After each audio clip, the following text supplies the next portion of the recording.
All right, so what we're going to talk about today is the early constitutional period. We last left off, we were talking about the Articles of Confederation and how those were not getting the job done, so eventually the decision was made, all right, we need a new constitution.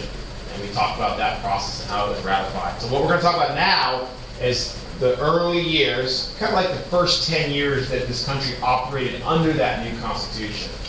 Okay? So this is the new constitutional period. So this is the first time we're going to talk about, kind of the government as we recognize it today. Okay, so one of the things that the new constitution called for was, of course, a president. Under the Articles, there was no president. Well, the new constitution called for a new leader of the executive branch. The decision was, of course, to make this a president. They debated about what to call this person for a while, but ultimately they settled in on president. So we need to have an election. Okay, and this is an election unlike any election in American history for a couple of reasons. First of all, this is the only election in American history that took place in an odd number year. Okay, all elections usually take place in even number years, right? Every 4 years. Okay. But because of the timing of the Constitution and all that stuff, they had to kind of, we couldn't exist without a president after we adopted the Constitution. They had to do this, so it's kind of a special one-time deal. So in 1789, we have an election. Okay. And the other thing that makes this election special is it's the only time a candidate has been unanimously selected. Got 100% of the electoral vote. Okay? So George Washington, our first president, is the only president in history to get 100% of the electoral vote. Okay? That's pretty prestigious. No other candidate has done that. There have been, there is an instance in which a candidate could have, but a single electoral vote was actually withheld on purpose to ensure that Washington, our first, would be the only one to ever get 100%. So it's likely, it would be very unlikely that any candidate ever could do that again. So it's kind of a neat thing for our first president. And that goes, that of course also shows just how popular the man was. I mean, Washington was the hero of the American Revolution. He was the guy who oversaw the Constitutional Convention. He had been so important. He was the obvious choice. No one could have even challenged him in this first election. So there he is, George Washington. That's him as president now. He's a little bit of an older guy. And once again, kind of like he was a general, he was almost reluctant to take the position, but, people were so passionate about him that he felt, okay, I have to do this thing. So Washington becomes our president, and he's a pretty good one. No doubt about that. He's revered. He's usually regarded by many Americans to be one of the best. Okay? So let's talk a little bit about his presidency. Now, Washington was the first, which means he had no one to base his presidency off. He had no one he could copy. So everything he did was special. Okay? And an important aspect of this is that everything that Washington did was setting the example or a precedent for future presidents to follow. Okay, his example set the standard for what a president was supposed to be. That's a lot of pressure. Now, one of the first things that Washington did, which he did not have to do, there's nothing in the Constitution that says he had to do this. He just did it. And of course, every president since him has also done this, is he put together a cabinet, a presidential cabinet. A cabinet is a group of advisors that the president selects to inform him or her on key issues. Now, the first cabinet only had 3 people in it, which is very small by today's standards. Today our cabinet has grown and has all kinds of people for every different department we have. But of course the country's gotten bigger. So the first cabinet that we had 3 positions. Secretary of State. Secretary of State is the person in the cabinet oftentimes considered to be the most crucial member of the cabinet. But that is the person who advises the president largely on foreign affairs. They're the person who deal with other countries and try to work out deals and treaties. They're basically the face of the United States abroad. Kind of an important deal. Okay? So you should have a pretty good idea of who the Secretary of State is, I would hope. Does anyone know who the Secretary of State is? I'm talking about today. Oh my God. It's going to be a long tenure. Does anyone know? See? Nope, it's John Kerry. It was Hillary Clinton. It was Hillary Clinton. Now it's John Kerry. Okay, so you should kind of, you should know that. That's important. He's an important person. Okay, so back then it was Thomas Jefferson. which was a good choice because, I mean, Thomas Jefferson, Jefferson, he wrote the Declaration of Independence, he had been ambassador to France, he's a founding father, great choice. Secretary of the Treasury, Alexander Hamilton. Secretary of the Treasury is the person who's kind of responsible for a lot of our economic policies, what we should be doing there. So Hamilton. And then Secretary of War, Henry Knox, who was a former American Revolutionary War general. So it's a very small cabinet. And of course the idea here is no one can be an expert on all things, so of course presidents need cabinet members to advise them. Right? I mean, you can't be an expert on every single discipline. You can't be an expert on science and war and, international affairs. So you appoint people to do it. And a good leader, a good president, is the person who knows how to delegate and appoint good people into good positions and listen to them when he needs to or she needs to. Okay, that's also a very important role. So anyways, keep that in mind. But I do want you to know the original cabinet. All right, now, one of the first things that we had to do as a new nation was keep a promise. We had to keep a promise. When the Constitution was being ratified, there were two groups. You guys got tested on this already. There was a group that was for ratification. They were known as the Federalists. And then you had the Anti-Federalists who were opposed to ratification. Good. Now, the Anti-Federalists, this was a question on empire. The Anti-Federalists were most opposed to the new Constitution because it lacked A Bill of Rights. You all remember that question, don't you? Okay. Their concern was, look, the Constitution to them had a lot of concerns, but the biggest concern is, look, there's no list of all the rights that we have that you can't take away. Because remember, with England, the whole deal was they were taking away our rights, and there was nothing on paper that actually said that they couldn't do that. So the Anti-Federalists said, look, we're not going to ratify this thing unless you promise us down the road, because the Constitution had already been written, down the road, you have to promise to add in a Bill of Rights. And the Federalists said, okay, we can do that. So they kept their promise. So just a few years after the Constitution was ratified, we already were changing it. So what is an amendment? Okay, an amendment is a change or an addition to the Constitution. It's like, okay, we didn't think of this back then, so we're going to now add it in. That's what an amendment is. Okay? Now, the first 10 amendments to the Constitution are called the Bill of Rights. That's what they are. The first 10 amendments to the Constitution we call the Bill of Rights. That's it. All the other amendments that are added after are not included in the Bill of Rights. The Bill of Rights are those first 10. What did the Bill of Rights do? Well, the Bill of Rights actually spelled out these different rights and protections that all American citizens enjoy. And you are familiar with these. You may not know them all, by their actual amendment number. You should. Okay? I expect you to know some of them. But you do know these rights, okay? So you have freedom of speech, right? You have the right to bear arms and maintain a well-regulated militia, whatever that means. Okay, that's still up for debate today.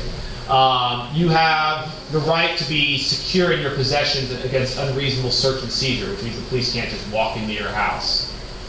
You have the right to protect yourself against self-incrimination, which means plead the fifth in court, which means you don't have to rat on yourself. If you're in court, you're on the stand, they say, hey, did you commit that crime? You don't have to go, yes, I did, put me in jail. No, you can say, I plead the fifth, and remain silent. Is that like automatically mean you did it then? Nope, doesn't mean that at all. It means you choose to remain silent. That's why most people don't ever take the stand in their own defense. When most people are on trial, they never take the stand. Because usually a good lawyer can make you look like you committed the crime, right? You have the right against cruel and unusual punishment. They can't torture you. Okay? So these are some of your rights. And they're actually spelled out in the Bill of Rights so that they can never be taken away. Okay? If someone were to try and deny these rights, your best legal recourse would be to go to court and go, look, the Constitution says I can do it.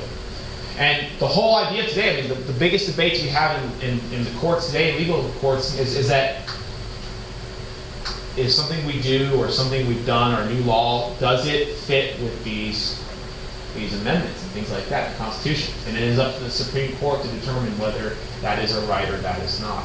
Okay? So the Supreme Court today, and I'm going to get to that later, is the final say as to what, if laws today are constitutional or not. So we're going to talk about that tomorrow. So anyways, but that's what the Bill of Rights is. Very, very important. And of course, there are going to be other amendments. This is just the first 10. Okay? And we're going to talk about those. But this is the first 10, and they're very important. Okay. Now, speaking of the courts, we also need to set up federal courts. There were no federal courts before the Constitution. Every state had a different system of courts, and that was complicated. We still have that, though, to be fair. But in addition to state courts, we also have federal courts. Federal courts preside over federal laws, okay, and they also provide over issues between the states. So in order to create a system of federal courts and appoint federal judges, we had to pass the Judiciary Act of 1789, which created our federal court system and set it up. Okay, so all of our federal courts, to include the Supreme Court, are part of that federal judiciary system that we have today. Now, most Americans, like you, will probably never have anything to do with a federal court in your life. Okay? If you ever have to go to court for jury duty or something like that, you're going to be called up for a state or local court. Most of the stuff we deal with laws and crimes has to do with our state laws. The state laws usually cover most criminal offenses. Okay? But there are some things that are considered federal laws. Okay? And when something is a federal law and a federal law is broken, you go to a federal court. So there's actually different kinds of courts out there. Okay? It's actually much more complicated. That's why there's all the kinds of different lawyers. Okay? There's special lawyers for special types of laws. Okay? But anyways, if you were to, let's say, commit a crime, chances are you'd be committing a state crime. You'd go to state court. If you got convicted, you would go to state prison or state jail. Yeah? If you commit a federal crime, you go to a federal court, and if you're convicted, you go to a federal prison. Okay? And I told the last class, which crime would you rather be convicted of, federal or state? What do you think? Well, neither, I would hope. But what do you think? Which is worse? State. Why? What? You would stay in like where you, I don't know. People could visit you if you stayed in the state. Here's what I would tell you. I always said this was a joke. I'm not telling you to commit a crime. But a lot of federal crimes tend to focus on white-collar crime. You know, people like on Wall Street embezzling money and things like that. Federal crimes don't usually cover a lot of violent crime. Violent crime is usually covered in the states. So if you were to be convicted of a crime, you would want to be convicted probably of federal crimes. In federal penitentiaries, you're probably not going to be surrounded by the worst of the worst murderers and rapists and all the really dangerous people. So when you're thinking about committing that felony, go federal. Okay? Rob a bank, kidnap someone, don't murder So go someone. big or go home. That's right. Well, I don't know about How you look at it.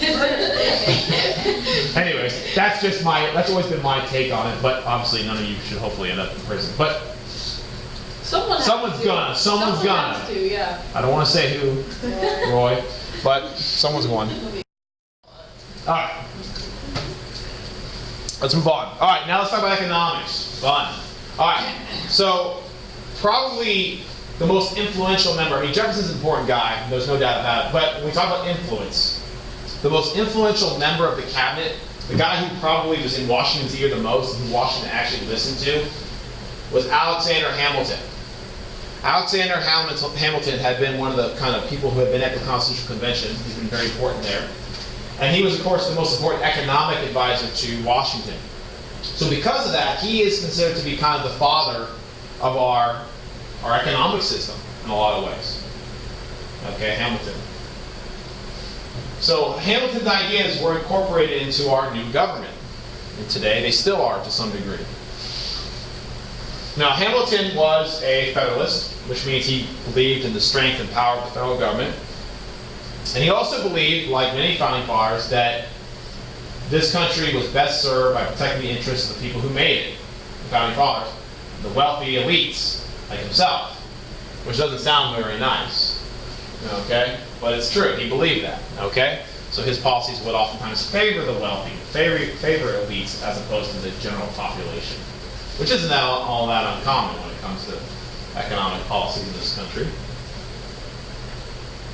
Now, some of his specific things, this is where it gets complicated, so bear with me. His specific beliefs was he believed in assumption of state debts. What that means is he believed the federal government should take on state debts. During the American Revolution, the states had racked up a bunch of debt. Hamilton believed the federal government should absorb that debt, take it over, and pay it for them. Now, that might sound weird. Why would the federal government take on someone else's debt? Well, Hamilton believed that by taking on that debt, the states would kind of owe the federal government. It's like, oh, you're going to do that for me? You owe me something, right? And that owing would bind the country together, kind of like a glue. You know, the fact that the federal government had stepped up and taken care of the states were like, oh, we belong to a country, we're not on our own. See, what Hamilton was trying to do is he's trying to get the sense of we're a country, we're not 13 independent states. Okay? Now, part of that also was a national debt. You guys are all familiar with the national debt, right? The deficit, they call it, right? It's that money we owe to other countries. It's, you know, exorbitant, and people always talk about, oh, what are we going to do? You know? Anyways, I have lots of thoughts on that. But anyways, the national debt. We've always had a national debt. Always. We always owe someone something. Okay? Because oftentimes we borrow money that we need to spend, and we don't pay it all back in 1 year. Okay? Now, we owed a lot of money to foreign countries back then because we had borrowed during the American Revolution. We had borrowed from Holland, we had borrowed from the French. They wanted their money, and we were paying them back. Now, Hamilton believed that a national debt was actually what he called a national blessing. You think, how could debt be a blessing? Debt's bad, right? You, individuals, none of us want debt.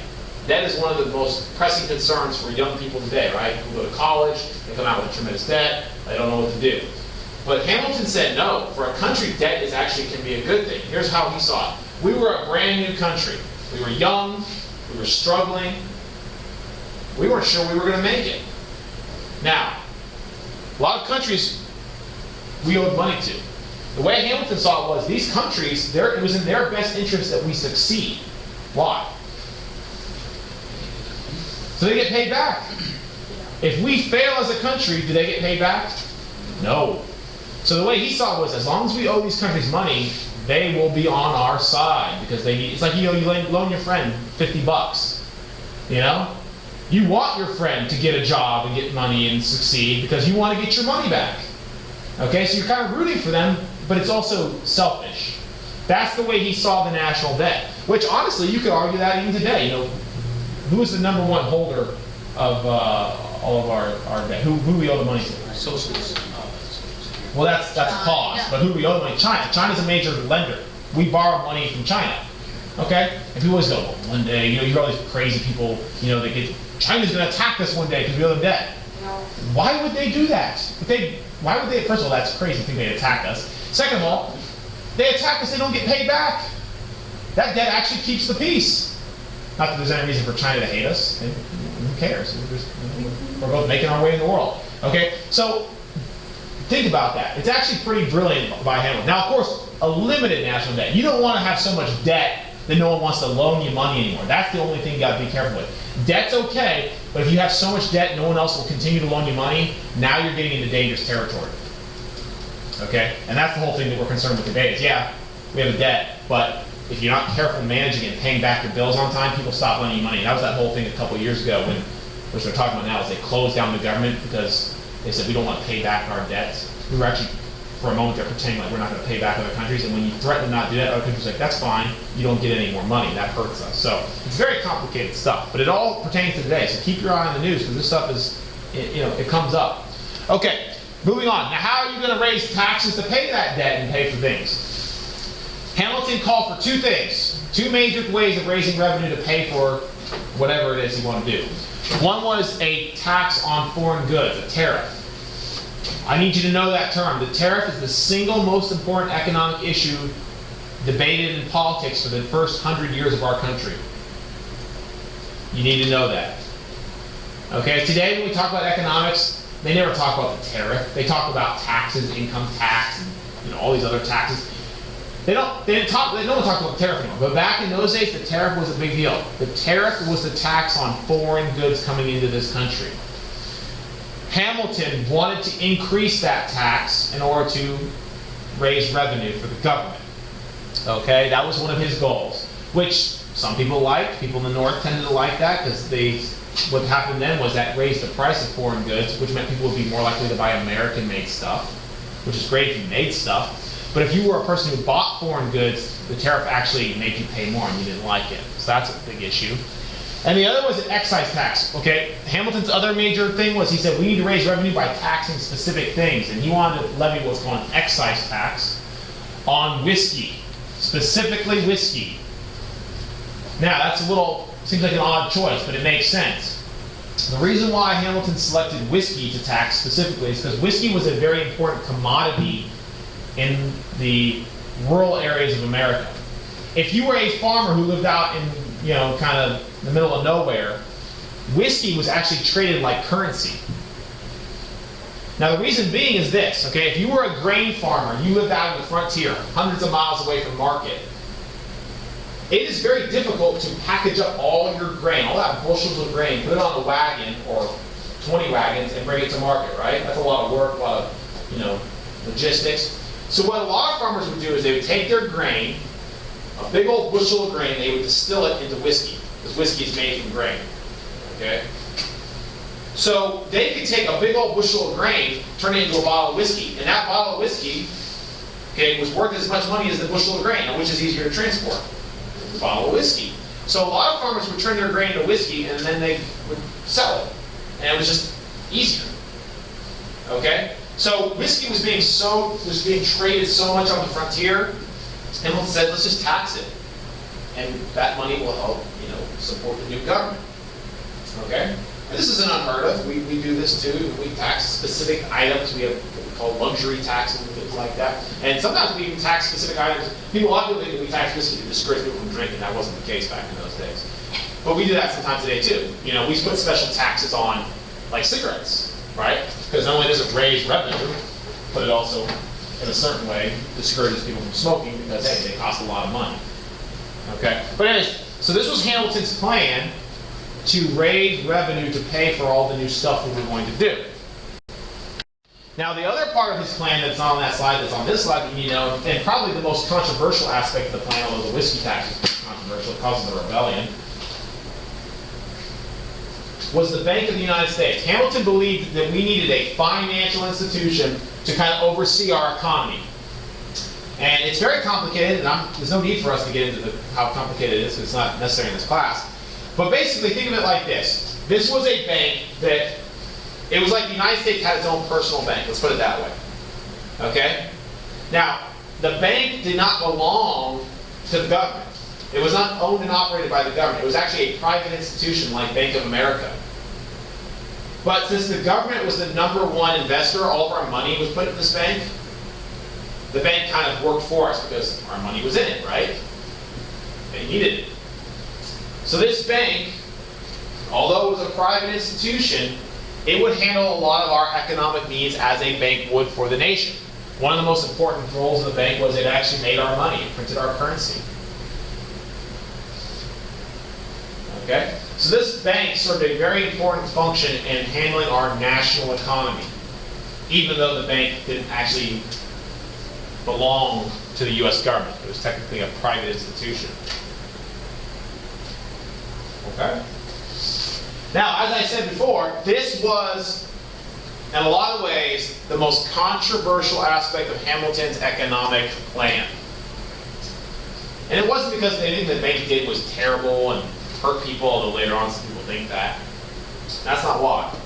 But this bank was super controversial. This bank was so controversial that it led to creating our first 2 political parties in American history, because it divided people in half. Half the people were like, the bank is good. Half the people were like, the bank is bad. And that's what helped form political parties. So my question to you now, let's see what you know. Why was the bank so controversial? What? You know this. Come on. She read it. Hold on, let's give her a second so she knows it. I'm not gonna remember. She's not going to remember. Okay. Go ahead, Roy. Try. Because that Jefferson said that he was taking away state rights. Okay, so you're right. So what Jefferson's saying is, where is the bank not mentioned? In the okay, so it's not mentioned in the Constitution, and he said what wasn't permitted in the Constitution is forbidden because you can't. Well, not necessarily forbidden, but it's left up to the. You just said it. If it's not states. Okay, so this is a very important issue. I want you all to get this because I can't stress enough. Not only is this important this time period, it's important to us today because this is still.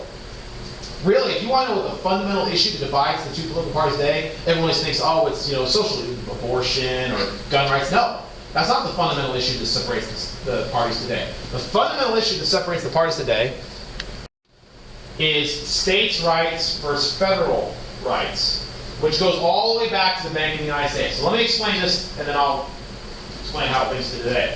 So here's the deal: the bank is not mentioned in the Constitution. You can go pull up the Constitution and read it. You will never see a mention of a bank. It's not in there. Now, what does that mean? Does that mean that it's illegal? Or if it's not mentioned, is it kind of like, well, it's not said, if it's not specifically made illegal, does that mean it's legal? Okay, so that's the big question. It's like, you know, you didn't tell me I can't do this, so does that mean I can do it? You know? So the question here is, who had, you know, was the bank constitutional? Now, this was up for debate because we just had made the Constitution. We had never done this before. We were working this out as we went along. We were figuring it out, making it up as we went along. Now, Thomas Jefferson came out and argued against the bank. Okay, Thomas Jefferson believed that things not specifically, powers not specifically given to the federal government in the Constitution were best left up to the states. This is important, okay, listen to this. If it's not in the Constitution for the federal government, he said the states have the power to do that thing, whatever that thing is. This is called strict constructionism. It's a strict interpretation of the Constitution. You strictly interpret exactly what's in it. The Constitution says you can do it, fine. If not, states can do it. Okay. Hamilton and his followers were loose constructionists. They believed that if things were not specified or articulated in the Constitution explicitly, the federal government had the power to still do those things. And the way they argued this, and I don't have time to get too much into this, and you can read about it, was there's this thing in the Constitution they call, it's been nicknamed the elastic clause, because you can stretch it out. And what it basically says is that Congress has the power to carry out all of its responsibilities however they see fit. And if Congress feels they need a bank, Congress feels they need a bank. Okay? So at the heart of the matter is this. Should states have the rights to do things, or should the federal government have the rights to do things? That argument is not settled. That is the argument that has separated the political parties from 1789 or even 1776 all the way up to today. It is still the fundamental issue politically that divides the parties. Yes, there are social issues and all kinds of things, but at the end of the day, it's really a matter of federal power versus states' rights. Yeah. So Hamilton was the side that wanted federal power supreme. Okay? And today, for example, today, you should know this, right? We got a presidential election coming up, so it's in the news. Today, look at the two political parties, the Democrats and Republicans. Which party would be, like Jefferson, the party of states' rights? Today. Yeah. That wrong. Today, Okay. Republicans. Today, the Republican Party is the party of states' rights. They believe in a smaller federal government, right, and giving more responsibility over the states to do things. Okay? Now, the Democratic Party would argue, no, the federal government is supreme, and they should be able to, you know, dictate on a lot of issues to the states. Now, there's got to be some balance. They all agree there has to be a balance. But it's who you favor which dictates that. You got to know that stuff, okay? You guys will be voting soon, and you don't be just casting your vote blindly. You don't know what you're doing. You got to know what you're voting for. And it's not a person. You're voting for a policy. You can stick anyone in there. It's the political party that dictates. There's powers behind the scenes that actually dictate what's going on in most cases. Hopefully you'll get that all figured out before you leave this year. Okay, now, I said the bank was controversial, but I also said the whiskey tax was controversial. Well, the whiskey tax was very controversial with farmers because they felt like it was unfair to them. Farmers argued the whiskey tax specifically punished them because they made the whiskey, and they were right. Okay? Now, many frontier farmers were so angry about the whiskey tax, they actually rose up in rebellion against the new government. Now, this is important. This was the first test of the new government. Remember how, under the Articles of Confederation, a rebellion convinced us that we needed a stronger government? Shays' Rebellion, right? So the Whiskey Rebellion was the first test of the new Constitution. So when the Whiskey Rebellion broke out, people were rebelling against the government and attacking the tax collectors. President Washington raised an army and he marched on the rebellion and crushed it like it was nothing. Okay? And this kind of proved that our new federal government, our new strong constitutional federal government, had the power necessary to keep the country together. The fact that we could raise an army and eliminate And guess what? We don't really have any significant rebellions against the government again until, of course, the Civil War. No one wanted to test it anymore. The Whiskey Rebellion was kind of a test. Like, what can we get away with? Can we do this? And it didn't work. So people were like, okay, we better fall in line. So I guess our new Constitution was strong enough to handle internal challenges, as Washington proved here. All right. Now, the biggest concern, though, after the Whiskey Rebellion, the biggest concern that we face as a nation, and our security, and even the very existence of our country was being threatened by this, and a lot of people don't know this, was a war. But it wasn't a war with us yet. It was a war between England and France, okay? In the late 1790s, okay, war had broken out between England and France and was getting pretty serious. Okay, now England and France had fought a lot of wars in the past, but this one was threatening to kind of suck us in. Okay? Now, France was going through a revolutionary period. They were kind of, going away from a monarchy to a constitutional democracy like us. And of course, the other countries in Europe were a little freaked out by this. They're like, uh-oh, what if our people get that idea and they want to kill the king too, like they did in France? So England, of course, attacked France to kind of control this revolution. So there was a war between England and France. Now, what does this have to do with us? Well, here's what it has to do with us. You remember how during the American Revolution the French had helped us? We had signed a treaty of alliance with the French forever. The treaty had no termination date. We were supposed to defend France, and then they were supposed to defend us for all time. So now that France is at war with England, they said, okay, all right, America, it's your turn. We helped you, now you got to help us. And what did we say? Nope. Suckers. Okay? George Washington, our president, when war broke out with England and France, issued his neutrality proclamation. He said, we're sitting this one out. And France was like, are you kidding me? After all we did for you? Now, George Washington, wasn't being a jerk. I mean, I'm sure the French thought he was. But he had his reasons. And here's what Washington said. Washington said, look, we're a young country. We're just getting started. I mean, we're struggling here. If we get pulled into a European war, it will threaten our security. Think about this. If we get pulled in this war, what if we were on the losing side? What if France loses? What do you think happens to us? Britain will take us back. Britain will take us over again. That's it. So our independence will have only lasted about 20 years, and we'll have lost it. And Washington says, we're just not ready. We're too weak. We're too small. We need some time. Okay? And of course, France doesn't want to hear that. France is like, no, it doesn't matter. You need to, fulfill your obligations. But we refused. So France was livid. And in fact, they're going to turn on us, and they're actually going to start attacking us pretty soon. Okay? But Washington said, we're sitting this one out. So we're going to declare neutrality. Now, not everyone agreed with Washington. People like Thomas Jefferson argued that we should help France. Jefferson said, look, America is the land of the free, independence, democracy. That's what France is doing.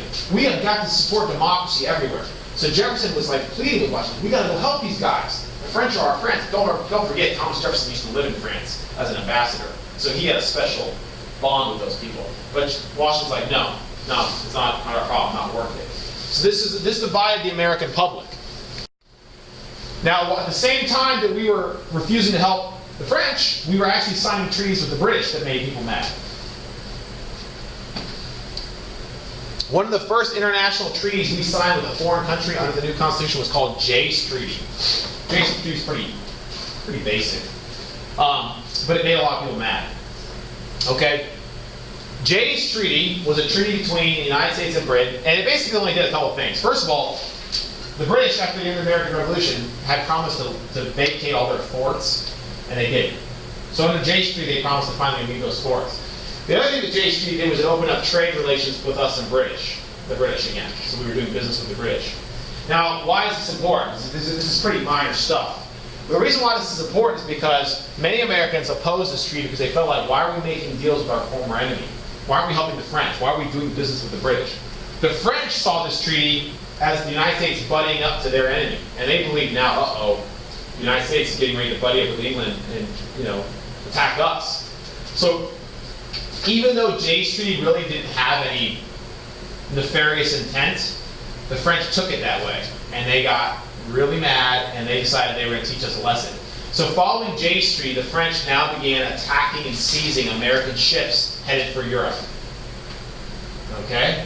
we were losing American lives to the French. They were, in some cases, they were actually, seizing our goods, kidnapping our sailors, sinking ships, killing them. Okay, so we were being attacked. This is an act of war. Now, did we respond by going to war? No. We chose to ignore it, which sounds cowardly, but it was actually the tactical decision because we would have lost. We were in no shape to fight a power like France or England. What were we thinking? We were brand new. So we let them get away with attacking us, and we ignored it as a way of avoiding a bigger conflict. Now, the other big treaty during this time period is called Pinckney Treaty. This is not with France or England, but this one's with Spain. Now, Pinckney Treaty did two things.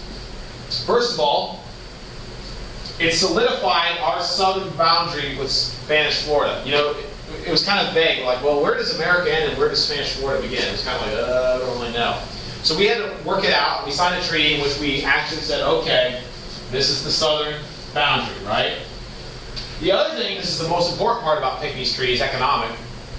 Pinckney's Treaty gave us access to the Mississippi River and the port of New Orleans. Okay? We had access to the Mississippi River, but we couldn't get out to sea, because you have to go out through New Orleans into the Gulf of Mexico to get to sea. What good is a river if you can't get to the ocean so you can ship your stuff across the sea to the Europe countries that want it? So, Pinckney's Treaty, the Spanish said, look, we own New Orleans, but we're going to let you use it. It's called the right of deposit. That's what it was called, the right of deposit. It was basically the right for us to use New Orleans. That's a big deal. So now we can do international trade a lot easier, and we can use the Mississippi River. And the Mississippi River is very important in American history because, of course, that vital waterway, it lets all those interior states do business up and down. Well, eventually up and down. Okay, those are these steamships. But anyways, very, very important, okay, to our economy. Okay, so about this time period, George Washington said, all right, I'm done. I've had enough.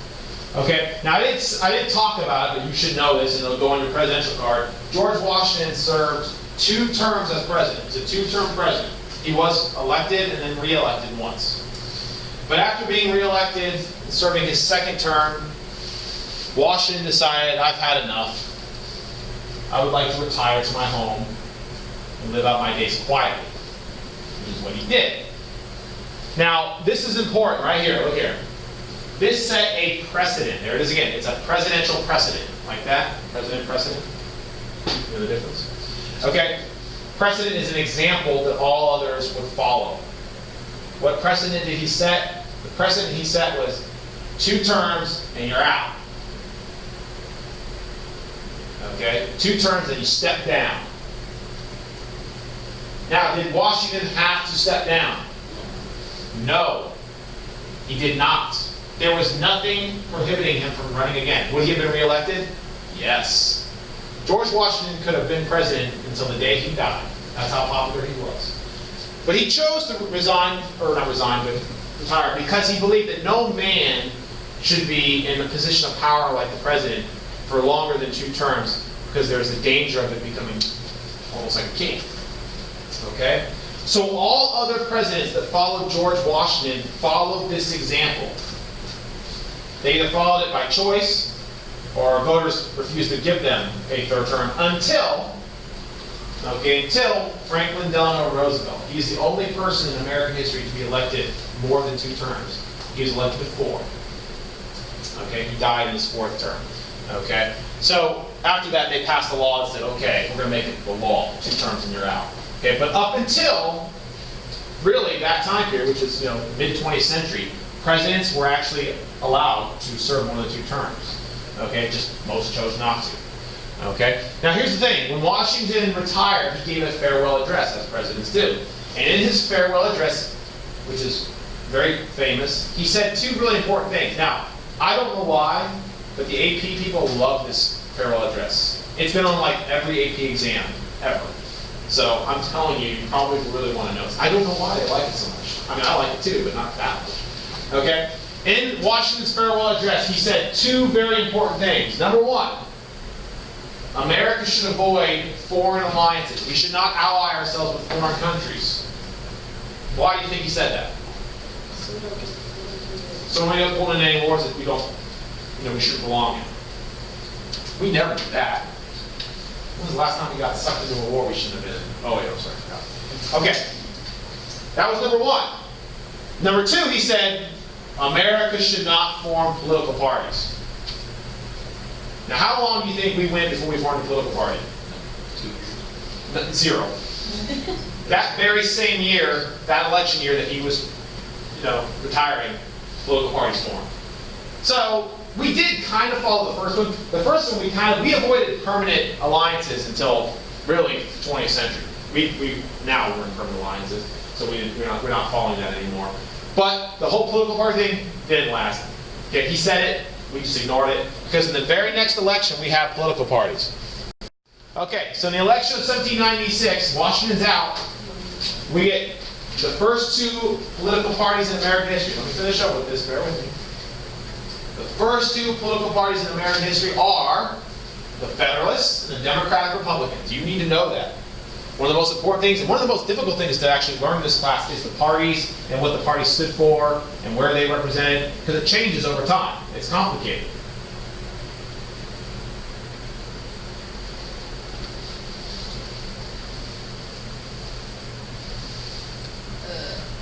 Okay, so we have the Federalists, we have the Democratic Republicans. Now the Federalists are like the evolution. Remember the Federalists during the ratification of the Constitution? Kind of the same people, but now they've become a political party.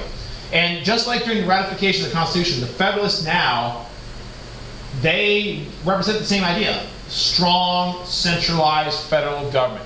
So there are all the details about the Federalists. Ruled by the elites, strong federal government, loose construction, business friendly, which was north friendly really, because that's where all the business and trade was. They were in favor of the Bank of the United States, and they were in the British and French War, they favored the British. The Federalists said we should be helping the British, not the French. Why? Because the British were the ones who we did business with. Now, it's just the opposite of the Democratic Republicans. They were like the mirror image of the Federalists. Isn't that what political parties usually do? They pretty much disagree on every issue. I mean, it seems that way. Sometimes they agree. I mean, they agree on simple stuff, but on major things they disagree. So the Democratic Republicans are just the opposite. They said rule by the masses, states' rights, strict construction, agriculture friendly, which favored the South. They were in favor of state banks rather than the Bank of the United States, and they were pro-French in the French and English War. Okay? So this election was a big deal. Who you voted for meant a lot, because you were voting for these policies. Now, the 2 most vocal, famous members of those political parties, or those ideas, for the Federalists you had John Adams, who was vice president under Washington. And for the Democratic Republicans you had Thomas Jefferson. Those were the 2 most well-known representatives of each of those parties. Okay, so they were running against each other basically in this election, 1796. So one of them is going to win and become the next president, the second president of the United States. The first was Washington. He served 2 terms. And then now we're going to get our second president in American history. So who wins? John Adams. John Adams wins. There it is. There's the electoral map. You'll notice that the country is divided geographically, just like it is today. Okay? Most of the Federalists were in the north. They favored Adams, the Federalist. Most of the Democratic Republicans were in the South, and of course they favored Jefferson. However, at the end of the day, Adams had the most votes. So into office comes our first official Federalist president. Now, what party did George Washington belong to? None. Did he behave like he was in a party, though? Yes. Yes. If we had to give Washington a label, we would say he was more Federalist than anything else. But Washington technically did not run under any political party.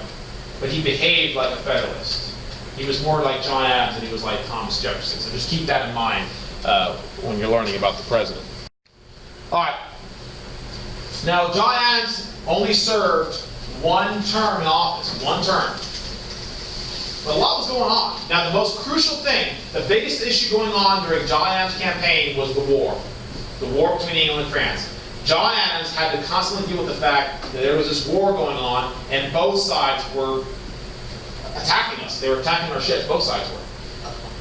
So John Adams wanted to stay out of the war like Washington, but it was very difficult to do because they kept killing Americans. So one of the events that happened during the John Adams presidency was we sent over to France some ambassadors. The purpose was we wanted to talk with the French and say, look, you gotta leave us alone, okay? Don't attack our ships. When our guys got to France, they were told that they had to pay a bribe just to talk to the French officials. And that made us mad. Now this was actually very common practice back in Europe. They always did this. But we, Americans, said, no, we're not gonna pay, they just have the right to talk to you. So when this was reported in the newspapers, it became a scandal, and Americans were outraged. They called it the XYZ affair. That's what that said, XYZ affair, because the 3 French officials we talked to were codenamed X, Y, and Z. Okay? So the XYZ affair was the whole idea that Americans were mad that we were insulted because they said you had to pay to talk. And Americans said, this is it, this is war. How dare they demand a bribe? We should go to war with France. So the XYZ affair pushed us right to the brink of war with France. Americans were bloodthirsty. They said, we've been insulted, our national honor is at stake, let's go to war. But John Adams was like, whoa, whoa, whoa, whoa, whoa, easy, easy, easy. You know, I don't like the French any more than you do, but we can't win this war. Let's stay out of it.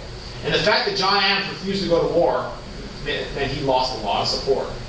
In fact, it's probably what cost him the election. The next election he's going to lose because he didn't give in to the bloodthirsty calls of Americans to go kill the French. Okay? So many Americans were saying, this was the chance. Millions for defense. We'll spend millions of dollars for war, but we're not going to pay you a single penny in tribute or a bribe. Okay? But we did not go to war, but it pushed us right to the brink, and it hurt our relationship with France even more. Now, so many people were angry at John Adams and the Federalists, and so critical of him, that the Federalists decided to do something really illegal. You need to know this. This is one of the most unconstitutional things that any president has ever done. Okay? But they did it anyways. So many people were criticizing John Adams and the Federalists in power that the Federalists decided to silence them. So the Federalists, who were in charge, there was a Federalist president and Congress was mostly Federalist, they passed a law called, or a couple laws, called the Alien and Sedition Acts. This is really important. Make sure you read about this. The Alien and Sedition Acts did a couple things. One thing it did was it made it illegal to criticize the government, which sounds really, really unconstitutional. Yeah, when I read that, I was like, isn't that like freedom of speech? It is freedom of speech, and they made it illegal. Good morning, students and faculty.